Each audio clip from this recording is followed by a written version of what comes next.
రమణుల యొక్క తల్లి వృద్ధాప్యంలో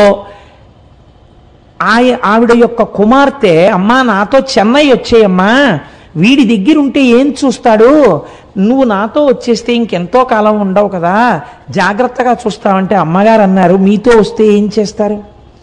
ఓ పరుపు మీద పడుకోబెడతారు, జాగ్రత్తగా చూస్తారు. నా ప్రాణోత్క్రమణం అయితే ఏం చేస్తారు? కొన్ని కోట్ల జన్మల నుంచి ఏం చేశారో అదే చేస్తారు. మీరు నన్ను తీసుకెళ్ళి దహిస్తారు. వీడి దగ్గర ఉంటే ఏమవుతుంది? పోయే ప్రాణం ఎలాగో పోతుంది. వీడు జనన మరణములకు అతీతుడు, నా కొడుకు. వాడు జ్ఞాని. కాబట్టి వాడు నేను చచ్చిపోయిన తర్వాత నా శరీరాన్ని తన 2 చేతులతో పైకెత్తుతాడు. మీ దగ్గర ఉంటే వాడు ఎత్తాడు, వాడు రాడు తిరువన్నామలై వదిలి. వాడు పైకెత్తి వాడు కాల్చడు. ఈ శరీరాన్ని పట్టుకెళ్ళి పక్షులు తింటాయని రక్కసిముళ్ళని ఇంతంతుంటాయి అరుణాచలం కొండ మీద, రక్కసిముళ్ళ పొదలలోకి విసిరేస్తాడు. వాడి చేతులతో పట్టి పైకెత్తాడు కాబట్టి నాకు మళ్ళీ ఇంకొకసారి పడిపోవలసిన అవసరం లేని స్థితిని కలుగుతుంది, కాబట్టి వీడి దగ్గర పోతానన్నారు. ఈ మాట తల్లి అన్నందుకు కొన్ని కోట్ల జన్మలు అనుభవించవలసిన పాపపుణ్యములను ఆఖరి రోజున తీసేసి మోక్షం ఇచ్చేశారు. ఇందుకు ఇచ్చారు మోక్షం తప్ప స్వార్థంతో ఇయ్యలేదు అని రాసుంది. అమ్మ బాబోయ్, ఆనాడు అడిగిన ప్రశ్నకి ఆయన ఇచ్చిన పుస్తకంలో ఎగిరిన పేజీలో జవాబుంది అని నేను తెల్లబోయాను. నిజంగా క్యాసెట్ పెట్టాను.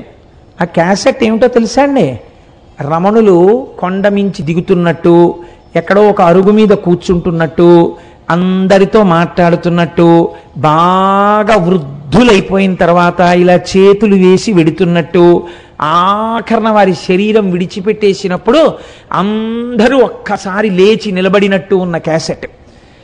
చిత్రం ఏంటంటే, నా స్నేహితుడు ఒకడున్నాడు, అతను ఎప్పుడు పెడతాడు అరుణాచలం. అతని దగ్గర కూడా లేని ఆ క్యాసెట్ ఆ రోజుల్లో నాకు ఎలా వచ్చిందో నాకే తెలియదు. నేను ఆ రోజుల్లో ఆ క్యాసెట్ని, అది నా దగ్గర లేదు అని అతను నాకు చెప్తే నేను తెల్లబోయి, ఇది నాకు బహుశः భగవానులే అనుగ్రహించుంటారు, ఇది స్వార్థంతో నేను ఒక్కడిని అనుభవించకూడదని మా ఇంట్లో కలర్ టీవీ పెట్టి రమణుల జన్మదినోత్సవం నాడు ఎందరినో పిలిచి బ్యాచ్లుగా చూపిస్తే ఒక మహాతల్లి నాకు సలహా ఇచ్చారు, ఇలా మీ ఇంట్లో ఎన్ని బ్యాచ్లకి పెడతారండి, చిన్న అపార్ట్మెంట్లో శివాలయానికి తీసుకొచ్చి క్యాసెట్ వేయండి అన్నారు. అంటే టీవీ అప్పట్లో ఇవే డివిడీలు లేవు, వీసీఆర్లే. వీసీఆర్ పట్టుకుని వెళ్ళి వెంకటనగర్ శివాలయంలో ఆ క్యాసెట్ని నేను ప్లే చేసి కొన్ని 100 మంది చూసి సంతోషించారు. బహుశా మీరు చూశారేమోనమ్మా.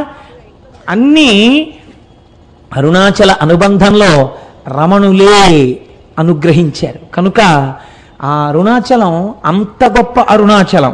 కాబట్టి చూడండి, నేను మీకు ఎందుకు విజ్ఞాపన చేశాను అంటే, ఆ కొండ సామాన్యమైన కొండ కాదు.